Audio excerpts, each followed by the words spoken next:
Hi, welcome to Beef Cattle Institute's Ask the Experts, where our experts answer your question. I'm Brad White, happy to be joined by two great experts today, Dr. AJ Tarpoff. Pleasure to be here. And Dr. Bob Larson. Hello, guys.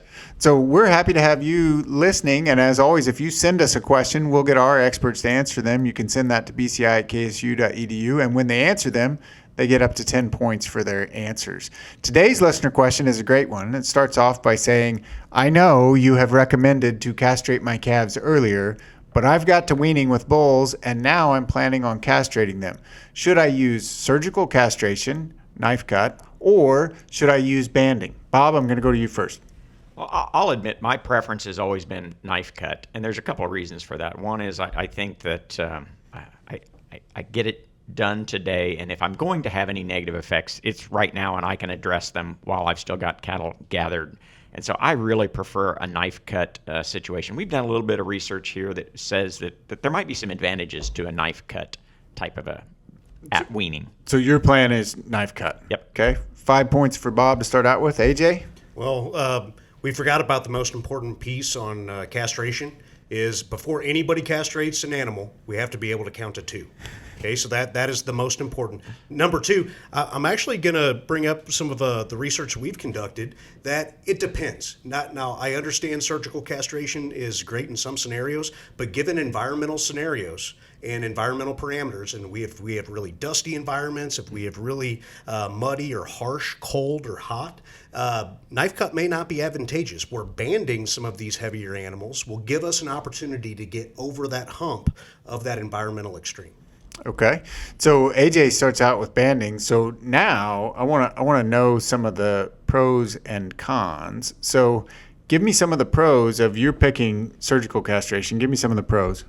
Well, like I said, one of it is if I'm going to have any problems, it's excessive bleeding or something like that, and that's going to happen immediately.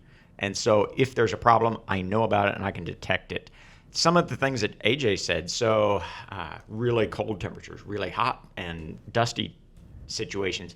I agree that that's maybe one of the negatives of knife cutting, but sometimes those could also be negative of banding. So I'm going to stick with my knife cutting, but I'm not really opposed to banding done well. A couple of things is with banding, and we've looked at pain, and we being researchers at K-State, and again, it's a little bit of a mixed bag. With my knife cut, it's more painful than banding for the next few days, but then the pain pretty much goes away and the animal does fine. With banding, the pain response is really at the time the scrotum falls off, which is in several weeks. And so it changes the timing of when kind of that danger period is or where the pain is. So you're liking it because it's done and then we start. And then I can quit worrying about it. Okay. AJ, give me some pros and cons from your perspective. So one of the pros with banding is it's easy to teach. Okay, there's a lot of people that aren't comfortable with a scalpel or a very sharp knife up underneath the animal. When we start thinking about employees getting injured, things like that. A band, they're relatively easy to use. They're easy to teach, and you can do a lot of them in a given day. Okay, so I think that's number one. We mentioned that it can take several weeks for some of that, the scrotum and everything to fall off. That is a negative, and when it does fall off, it does cause some pain, and we see a hit in performance. Now, there are some things we can change or modify how we do the band. It's been published. We can actually we can split the scrotum with a knife on the lower area of the sac. It dries up very quick, we actually, instead of a couple of weeks. Now all of that falls off within really a couple days. We're looking at 3 to 7 days so that we'll have the majority of those already fall off and well on their way to healing. Yeah, absolutely. So there are some techniques that you can do with either of these that will make them a little bit better, more efficient. You talked about some of the things relative to castration, how we're going to handle those.